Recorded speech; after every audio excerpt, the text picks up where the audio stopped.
Okay, so once the game has been created with the rules and incentives, now we can play the game. And this game is called the global economy.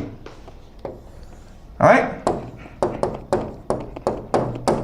So when China trades with the United States, when you go off to Europe on vacation, you're all participating in a game created by the financial order, okay? And the purpose of this this global economy is to have everyone play as much as possible so that wealth can be transferred from the world to the United States, the powers that be, okay?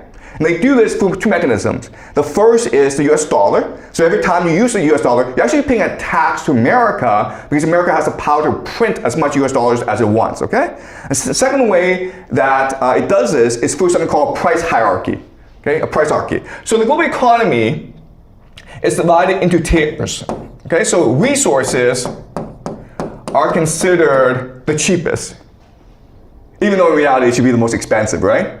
Because resources are limited, they're finite. Above resources, of course, is manufacturing. And above manufacturing is knowledge economy. And then the highest is finance, okay? Basically the game masters.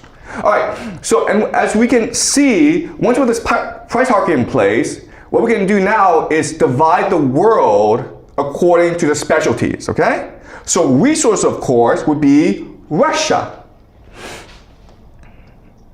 Russia, the Middle East, the GCC, okay? Saudi Arabia, these places, okay? So these places provide resources.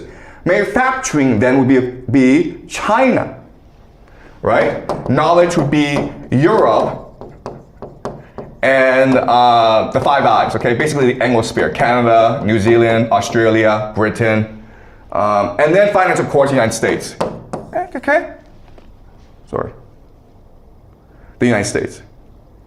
All right, so as you can see, this is a system that benefits the United States and its allies to the detriment of China and Russia. Okay?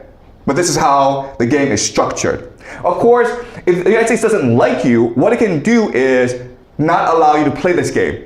And these countries, of course, would be North Korea and Iran, among other countries, okay? So China and Russia isn't happy about the system, but at least they get to play. Iran and North Korea are not even allowed to play the game of the global economy. All right?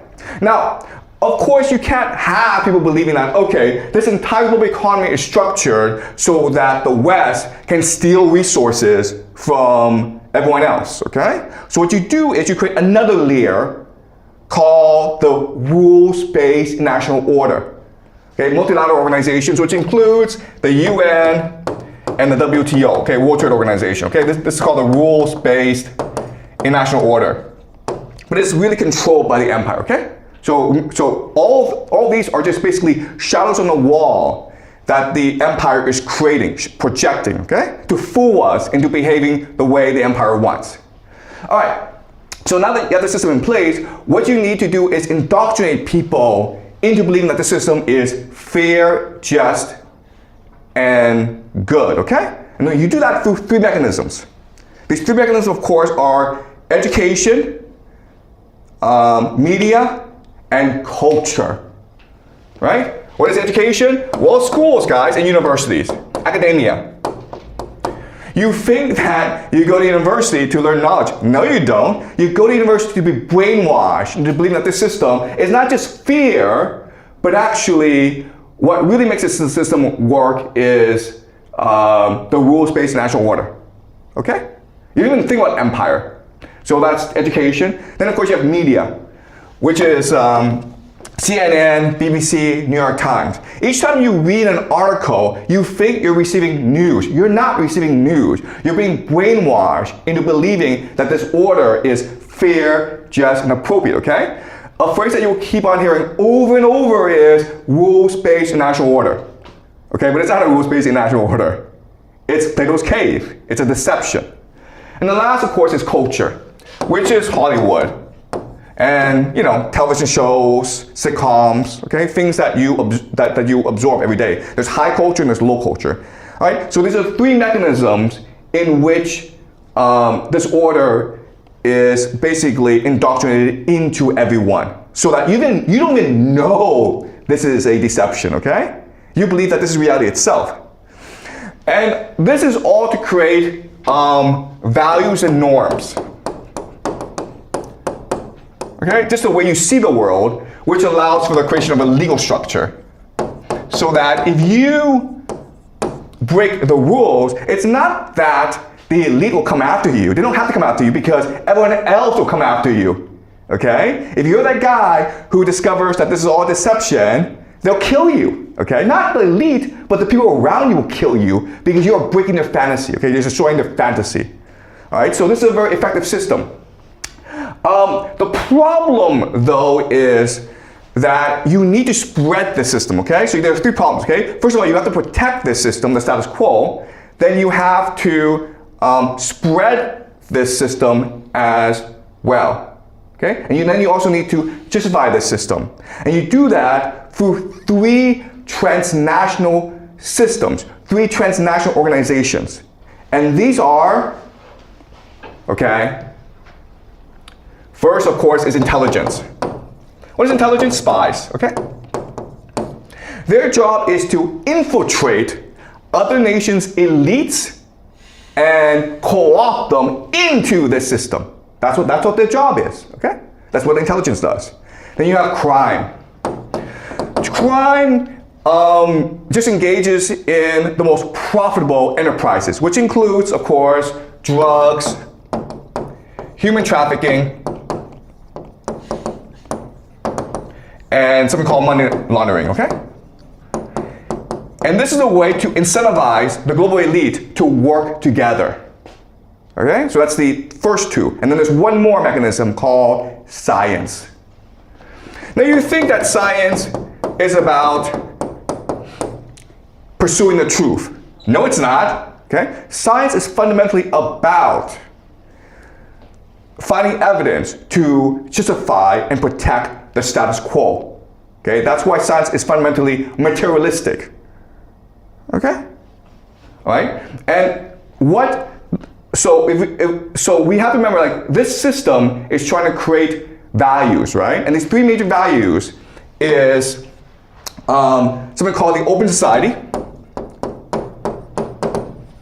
Okay, what is open society? It's just basically globalization, multiculturalism, DEI, right? Diversity is good. Why is it good? Because it's good. We don't know. It's good. Okay, do you understand? They never provide a reason, but it's always, well, you don't believe it, it means you're a racist, which is bad. Okay, so open society.